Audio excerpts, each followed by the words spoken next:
El reencuentro con la antigüedad en la segunda mitad del siglo XVIII ya significó un primer revival, esto es, una suerte de resurrección de la estética del pasado que a lo largo del siglo XIX explorará las posibilidades de la historia como fuente de inspiración, haciéndose cómplice de ella el artista al encontrarse incapaz de rebasarla.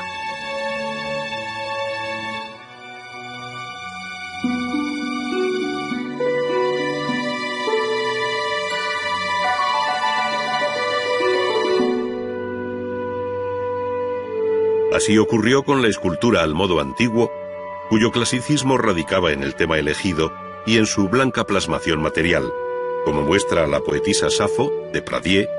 o bien con el eclecticismo más atrevido de Max Klinger al enfrentarse a la figura heroica de Beethoven, de efectista concepción y cromática composición marmórea, ejecutada a finales de siglo. Otro tanto sucedió en el campo de la arquitectura, donde la antigüedad o la Edad Media marcaron la pauta de edificios tanto religiosos como civiles, es decir, desde la terminación de la Catedral de Colonia en 1880 hasta el Hotel de St. Pancras de Londres, proyectado y construido por las mismas fechas en estilo neogótico por Gilbert Scott. Sin embargo, la utilización del hierro permitiría nuevas metas a la arquitectura, más allá del estilo, abriendo un mundo nuevo y pleno de posibilidades.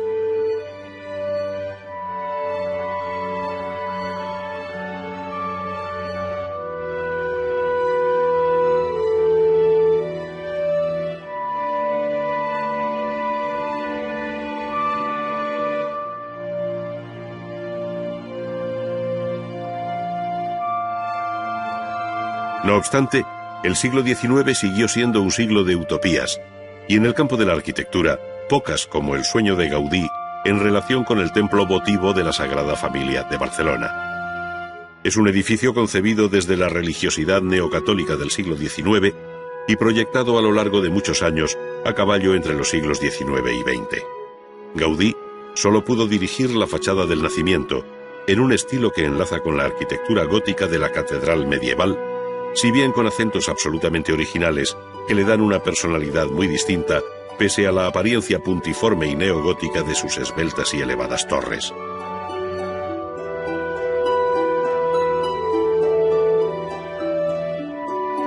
La tarea de su terminación es pesada herencia que recibe el siglo XXI en el empeño de su conclusión, lo cual exigiría alterar en esta parte de la ciudad la trama urbana del ensanche de Cerdá.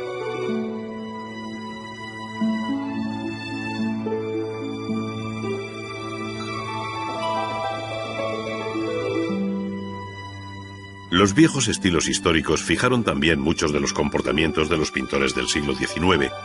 observándose la influencia de la pintura flamenca o del Renacimiento italiano, o bien los contrastados juegos de luz de estirpe barroca, cuando no eran los propios acontecimientos históricos los que servían de argumentario tanto a pintores como escultores. El mismo Ingres no dudó en escenificar con forzado dramatismo y regular éxito la muerte de Leonardo da Vinci en manos del rey Francisco I de Francia. En definitiva, la historia acababa imponiendo sus asuntos, llegando a constituir un verdadero género, el cuadro de historia. Pero junto a estas grandes corrientes en las que tienen cabida muchos artistas, otros muchos también se movieron a partir de una visión del arte muy personal y en ocasiones rompedora. Probablemente en ellos reside la verdadera vanguardia del siglo XIX y las propuestas renovadoras más interesantes, comenzando por el propio Goya, el Goya grabador o el Goya pintor, cuya existencia eclipsa el arte de su tiempo entre dos siglos.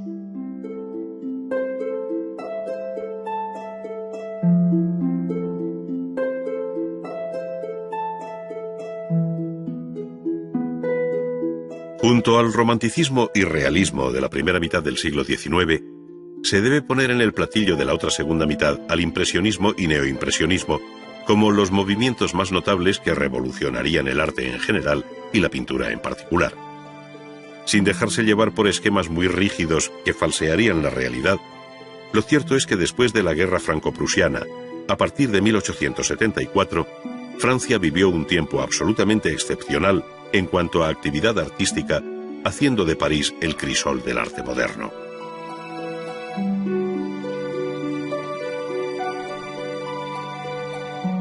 En sus academias particulares, como la Julian, en talleres como el de Gleyre, en los estudios de los propios pintores, en fin, al margen de lo que cabría llamar la enseñanza oficial, se formaron, discutieron y vivieron la pintura, mezclada con la música y la literatura, una generación de artistas activos en torno a 1900 verdaderamente sorprendente. De la pintura partió casi todo, y los mismos pintores, como Degas, al tiempo que pusieron ante nuestros ojos lo cotidiano desde ángulos casuales, impulsaron la escultura con visiones renovadas de una frescura extraordinaria, pues sus figuras parecen haberse escapado de los célebres lienzos de bailarinas de ballet,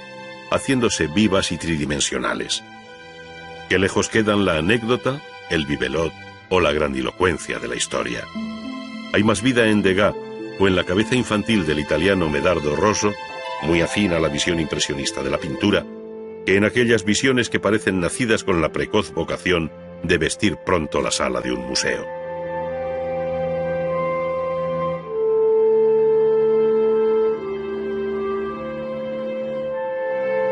Lo más sorprendente de los últimos 20 años del siglo XIX es que hubo otros muchos movimientos y pintores en torno al impresionismo, como pequeños satélites que llegaron a formar una verdadera constelación, mostrando distintos caminos a la pintura del siglo XX.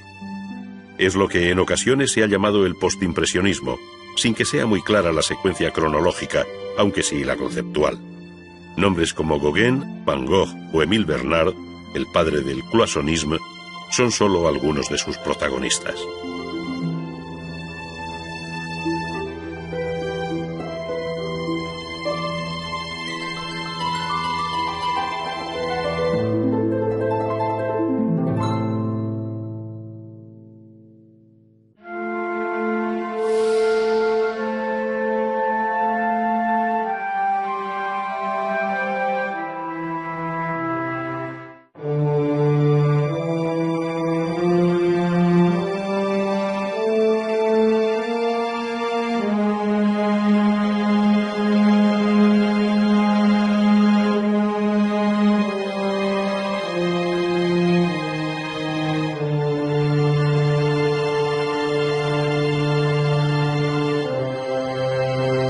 Después de las visiones de Piranesi y de los utópicos proyectos del iluminismo en la línea de Boulet, quedó abierto el difícil camino que habría de recorrer la arquitectura a través del siglo XIX.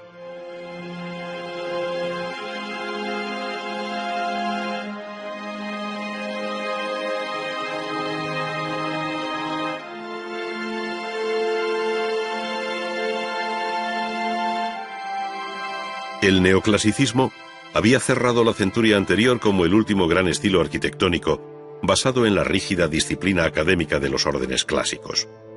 Su imagen llegó a identificarse con el siglo de las luces, encontrándose vinculada a obras tan singulares como el Observatorio Astronómico de Madrid, obra de Juan de Villanueva.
Ante el problema de la definición del nuevo estilo arquitectónico que debía corresponder al siglo XIX, un periodo marcado por los cambios surgidos a partir de la Revolución Industrial, algunos arquitectos eran partidarios de seguir utilizando las formas clásicas, mientras que otros preconizaban el espíritu medieval. Paradójicamente, una y otra imagen participaban del mismo espíritu romántico que recorrió todo el siglo XIX, dando entrada incluso a otras etapas de la historia de la arquitectura, como la del Renacimiento italiano. Con este tipo de edificios que se mueven entre el clasicismo y el Quattrocento italiano, Algunas ciudades como Múnich fueron un modelo a imitar, al igual que sucedió con París a partir de las reformas y proyectos de Napoleón.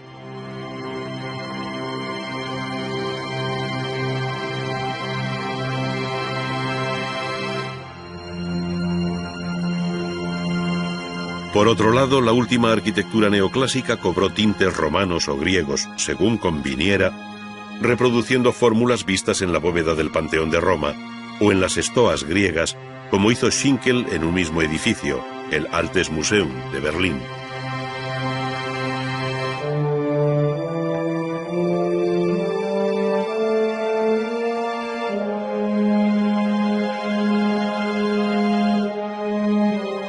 No obstante, el hecho de repetir miméticamente determinados capítulos de la historia de la arquitectura clásica, medieval o renacentista, lo que se conoce como revival, no dejaba de ser una situación circunstancial y expectante que se agotaba en sí misma. Sin embargo, no fueron clásicos ni románticos los que hicieron mover la rueda de la historia, sino aquellos que, persuadidos de que la arquitectura debía responder a las claves filosóficas de su tiempo, optaron por el eclecticismo, esto es, por la selección de aquellos aspectos útiles que la historia ofrecía, pero dispuestos con un nuevo orden, de modo que se adaptara a las necesidades de la sociedad del siglo XIX. De este modo, apoyándose en la historia pero sin repetirla, la arquitectura ecléctica ofrecía un concepto y una imagen absolutamente renovada, original, propia e inconfundible del siglo XIX, en la que hay tanto talento e interés como en cualquier otra etapa de la historia. Sirva de ejemplo el edificio de la Ópera de París, obra excepcional de Charles Garnier, que construido entre 1861 y 1875, resume todo el espíritu de una época. Su magnífica escalera de desarrollo imperial incorpora elegantes lámparas en bronce que iluminan nuestro paso hasta llegar a la planta noble. Allí, y en la crujía que corresponde a la fachada principal, se encuentra el gran foyer, espectacular sala que resume lo mejor del estilo del Segundo Imperio, digna sucesora de la Galería de Espejos de Versalles.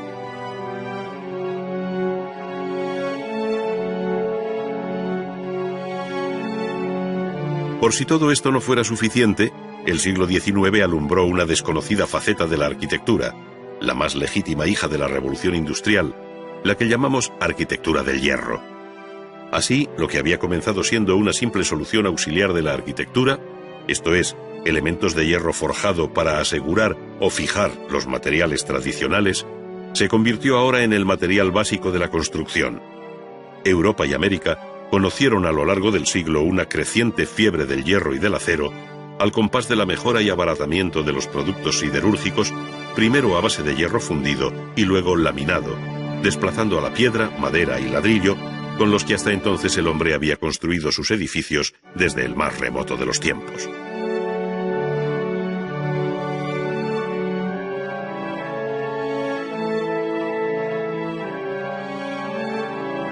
Esto no solo hizo variar los materiales de construcción, sino que posibilitó alcanzar metas nunca soñadas, permitiendo lanzar atrevidos puentes, cubrir espacios de una amplitud asombrosa o levantar los primeros rascacielos de la historia.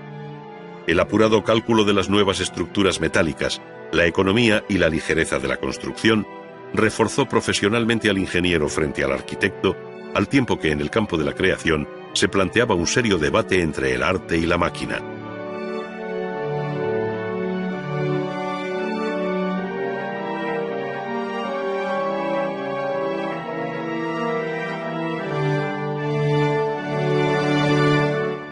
La figura más representativa, que resume bien este nuevo aspecto del arte de la construcción, fue la del ingeniero Gustave Eiffel, y la obra más emblemática, su conocida torre, que desde París ha inmortalizado su nombre. La torre, que alcanza 300 metros de altura, fue en su día duramente criticada por un grupo de artistas e intelectuales, entre los que se encontraban Zola, Garnier, Maupassant, Gounod y Meissonier, para quienes la torre se asemejaba a una oscura chimenea de fábrica y representaba la deshonra de París. Pero Eiffel defendió su proyecto razonando que la forma de la torre derivaba del mero cálculo de la estructura para hacerla estable, ligera y fuerte frente al empuje de los vientos. Ahí radicaba la belleza y novedad de su concepción. Habiendo sucumbido hoy la mayor parte de aquellas construcciones en hierro, resulta difícil hacerse idea del impacto que produjeron en el siglo XIX, cuando el hierro era sinónimo de orgulloso progreso, tal y como se mostraba a la sociedad en las distintas exposiciones universales, desde la de Londres en 1851 hasta la de París en 1900. Sin embargo, fue la de 1889 la que dejó el testimonio más importante, con la referida Torre Eiffel y la desaparecida Galería de Máquinas de Dittert y Contamin. Notable fue también la Exposición Colombina de Chicago en 1892, pero su académica arquitectura distaba mucho de la modernidad de los edificios en altura que por entonces ofrecía la propia ciudad, orgullosa de su primer rascacielos, el destruido Home Insurance Building.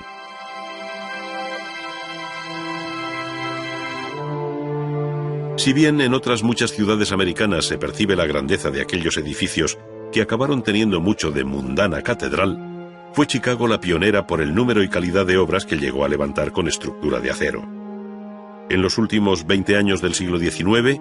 arquitectos como Sullivan proyectaron obras memorables como el Guarantee Building, el Auditorio o los almacenes Carson, todos ellos en Chicago.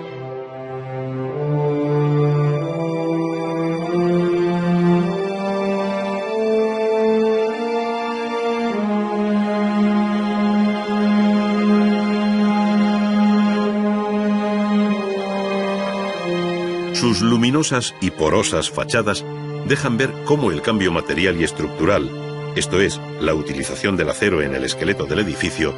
tuvo una inmediata repercusión en el aspecto estético al liberar a la fachada de su secular papel de muro de carga. Esta nueva arquitectura ofrecía así imágenes de imponente modernidad, en contraste con el caduco debate que, sobre el historicismo, se mantuvo abierto en Europa desde los primeros años del siglo XIX.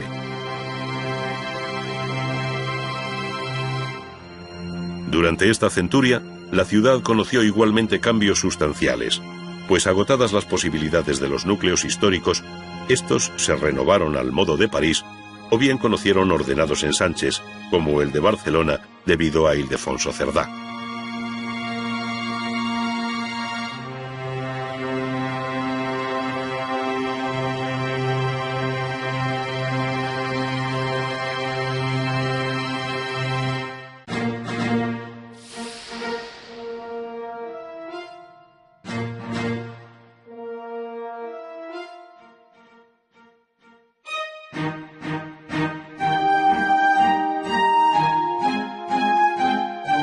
La escultura, al igual que la arquitectura y la pintura del siglo XIX, tuvo su punto de partida en la sólida estética del neoclasicismo, basada en la estatuaria antigua. La figura que mejor encarna aquel espíritu fue sin duda el italiano Antonio Canova, quien, partiendo de experiencias que participan de soluciones vistas en las tumbas papales de San Pedro de Roma, como la tumba de Clemente XIII, alcanzó expresiones propias de gran belleza y serena emotividad, como se desprende del monumento funerario de la archiduquesa María Cristina de Austria.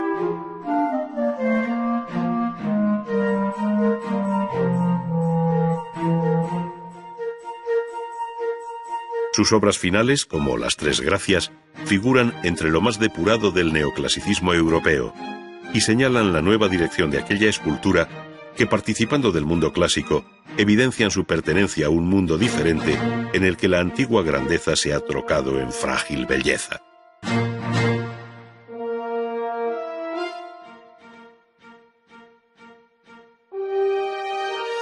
Así lo dejan ver todas y cada una de las modernas aproximaciones a la antigüedad, en las que el escultor puso su buen oficio y mejor técnica, pero donde la obra proclama a los cuatro vientos ser hija del siglo XIX.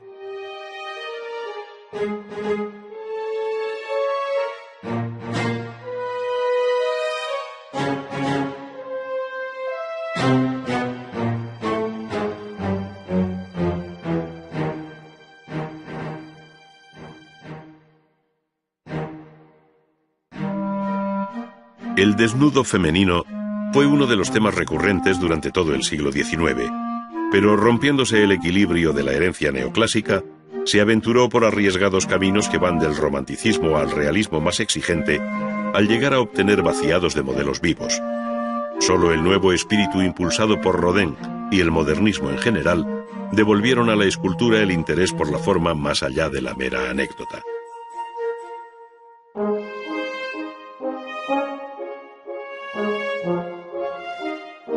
Junto al mármol, también el bronce se prestó a encarnar aquellos desnudos que, como en el caso de La Mediterránea, de Mellol, de 1902, parecen recuperar una perdida y sólida volumetría con algo de arquitectónico en su estructura. Pero aquí estamos ya en los umbrales del siglo XX.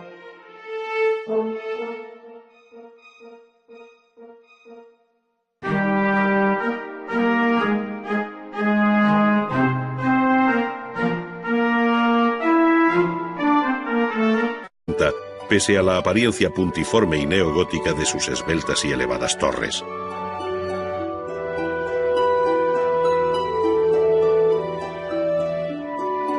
La tarea de su terminación es pesada herencia que recibe el siglo XXI en el empeño de su conclusión, lo cual exigiría alterar en esta parte de la ciudad la trama urbana del ensanche de Cerdá.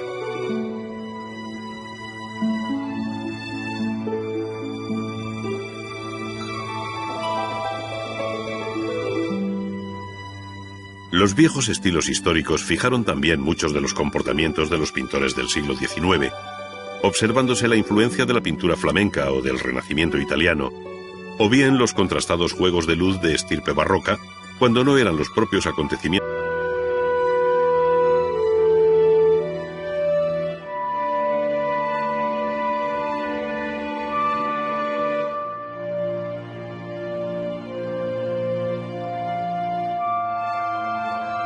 No obstante, el siglo XIX siguió siendo un siglo de utopías, y en el campo de la arquitectura, pocas como el sueño de Gaudí en relación con el templo votivo de la Sagrada Familia de Barcelona. Es un edificio concebido desde la religiosidad neocatólica del siglo XIX y proyectado a lo largo de muchos años a caballo entre los siglos XIX y XX. Gaudí solo pudo dirigir la fachada del Nacimiento, en un estilo que enlaza con la arquitectura gótica de la catedral medieval, si bien con acentos absolutamente originales que le dan una personalidad muy distinta. El reencuentro con la antigüedad en la segunda mitad del siglo XVIII ya significó un primer revival, esto es, una suerte de resurrección de la estética del pasado que a lo largo del siglo XIX explorará las posibilidades de la historia como fuente de inspiración, haciéndose cómplice de ella el artista al encontrarse incapaz de rebasarla.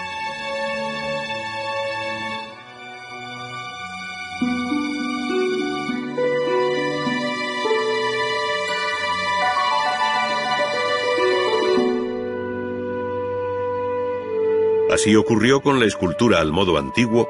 cuyo clasicismo radicaba en el tema elegido y en su blanca plasmación material, como muestra la poetisa Safo, de Pradier, o bien con el eclecticismo más atrevido de Max Klinger al enfrentarse a la figura heroica de Beethoven, de efectista concepción y cromática composición marmórea, ejecutada a finales de siglo. Otro tanto sucedió en el campo de la arquitectura, donde la antigüedad o la Edad Media marcaron la pauta de edificios tanto religiosos como civiles, es decir, desde la terminación de la Catedral de Colonia en 1880 hasta el Hotel de St. Pancras de Londres, proyectado y construido por las mismas fechas en estilo neogótico por Gilbert Scott. Sin embargo, la utilización del hierro permitiría nuevas metas a la arquitectura, más allá del estilo, abriendo un mundo nuevo y pleno de posibilidades.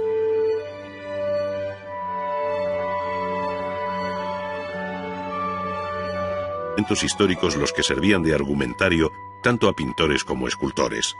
El mismo Ingres no dudó en escenificar con forzado dramatismo y regular éxito la muerte de Leonardo da Vinci en manos del rey Francisco I de Francia.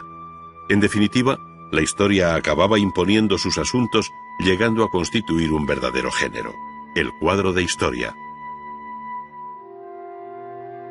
Pero junto a estas grandes corrientes en las que tienen cabida muchos artistas,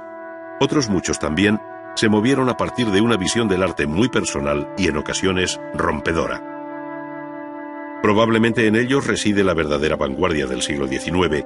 y las propuestas renovadoras más interesantes, comenzando por el propio Goya, el Goya grabador o el Goya pintor,